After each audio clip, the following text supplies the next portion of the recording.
애틀랜타 라디오 코리아 3월 11일 월요일, 오늘의 한 뉴스입니다. 오는 11월 예정된 미 대선에서 재대결이 확정된 조 바이든 대통령과 도널드 트럼프 전 대통령이 지난 9일 최대 승부처 중의 한 곳으로 꼽히는 조지아주를 동시에 찾아 처음으로 유세 대결을 벌였습니다. 조지아주는 2020년 대선에서 바이든 대통령이 0.23%포인트, 12,000표도 안 되는 차이로 승리한 경합주로 이번 대선에서도 승패를 좌우할 격전지로 관심을 받고 있습니다. 이날 두 전현직 대통령은 오는 12일 조지아주 프라이머리를 계기로 방문했으나 이미 두 사람은 각 당의 대선 후보로 사실상 확정된 상태여서 본선을 대비하는 의미가 더 커 보였습니다. 이날 유세에서 바이든 대통령과 트럼프 전 대통령은 각자 상대방의 약점이라고 여기는 민주주의와 국경 정책을 두고 비방 수위를 높여 공격하며 지지층을 결집하는 데 주력했습니다. 바이든 대통령은 이날 조지아주 주도 애틀랜타에서 열린 유세에서 오는 11월 투표에 우리의 자유가 정말로 달려 있다면서 트럼프 전 대통령이 다시 집권하면 민주주의가 위험해진다고 경고했습니다. 그는 트럼프 전 대통령이 김정은 북한 국무위원장과 연애 편지를 주고받고 시진핑 중국 국가주석을 왕이라고 부른 것을 자랑했으며 블라디미르 푸틴 러시아 대통령에게 우리 동맹들을 마음대로 하라고 말했다면서 난 그가 독재자가 되고 싶다고 말할 때 진심이라고 믿는다고 밝혔습니다. 또 그는 트럼프 전 대통령이 이민자들이 미국의 경제와 사회에 기여하는 바를 축하하는 대신 그들을 해충이라고 부르고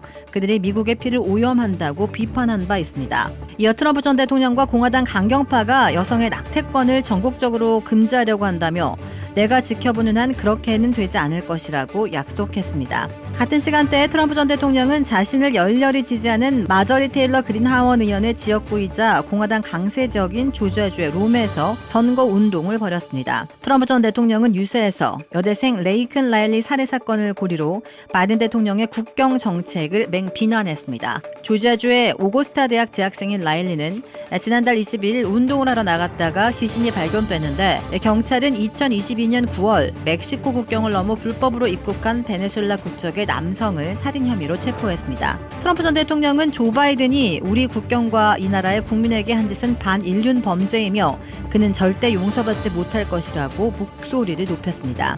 그가 유세에서 바이든 대통령을 가장 무능하고 가장 부패한 최악의 대통령이라고 비판하며 넌 해고야를 외치자 지지자들이 환호했습니다. 미 남부에 위치한 조지아주는 공화당 강세 지역이었지만 2020년 대선에서 트럼프 전 대통령이 11,779표로 바이든 대통령에게 패배했습니다.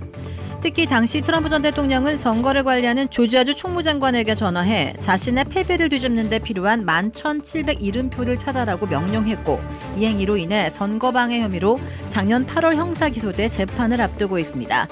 트럼프 전 대통령은 이날 유세에서 지난 대선 결과가 조작됐다는 주장을 반복하고 자신이 잘못하지 않았다고 주장하면서 자신을 기소한 페니 윌리스 지방검사장을 한참 비난했습니다. 근래 여론조사에서 도널드 트럼프 전 대통령의 거품 일렸던 조 바이든 대통령이 최신 여론조사에서 다시 박빙의 구도를 만든 것으로 나타났습니다. 에머슨대가 지난 5일, 6일 1,350명의 전국 유권자를 대상으로 실시한 대선 관련 여론조사에서 바이든 대통령과 트럼프 전 대통령은 각각 45%의 지지율로 동률을 기록했습니다. 에머슨대의 월간 조사에서 작년 10월부터 2월까지 연속으로 열세를 보였던 바이든 대통령은 작년 9월 이후 6개월 만에 균형을 이뤘습니다.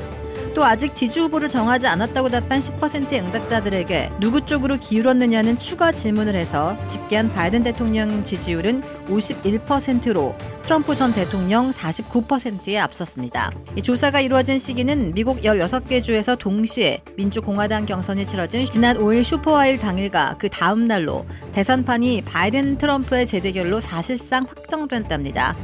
지난 7일 바이든 대통령의 국정연설은 이번 조사 결과에 반영되지 않았습니다. 세계 최고 부자 자리를 놓고 일론 머스크 테슬라 최고 경영자와 아마존 창업자 제프 베이조스, 프랑스 명품 그룹 루이비통 모에 헤네시의 베르나르 아르노 회장이 엎치락 뒤치락하고 있습니다. 어제 블룸버그의 억만장자 지수에 따르면 베르나르 아르노 회장은 지난 7일 기준 베이조스를 제치고 세계 최고 부호 타이틀을 탈환했습니다.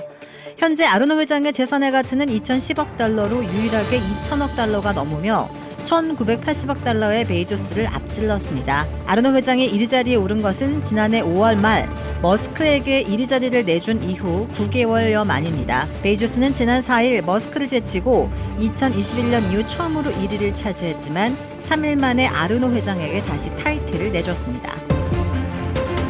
미 프로레슬러 출신 배우 존 시나가 올해 미국 아카데미 시상식에서 알몸으로 무대에 올라 화제가 되고 있습니다.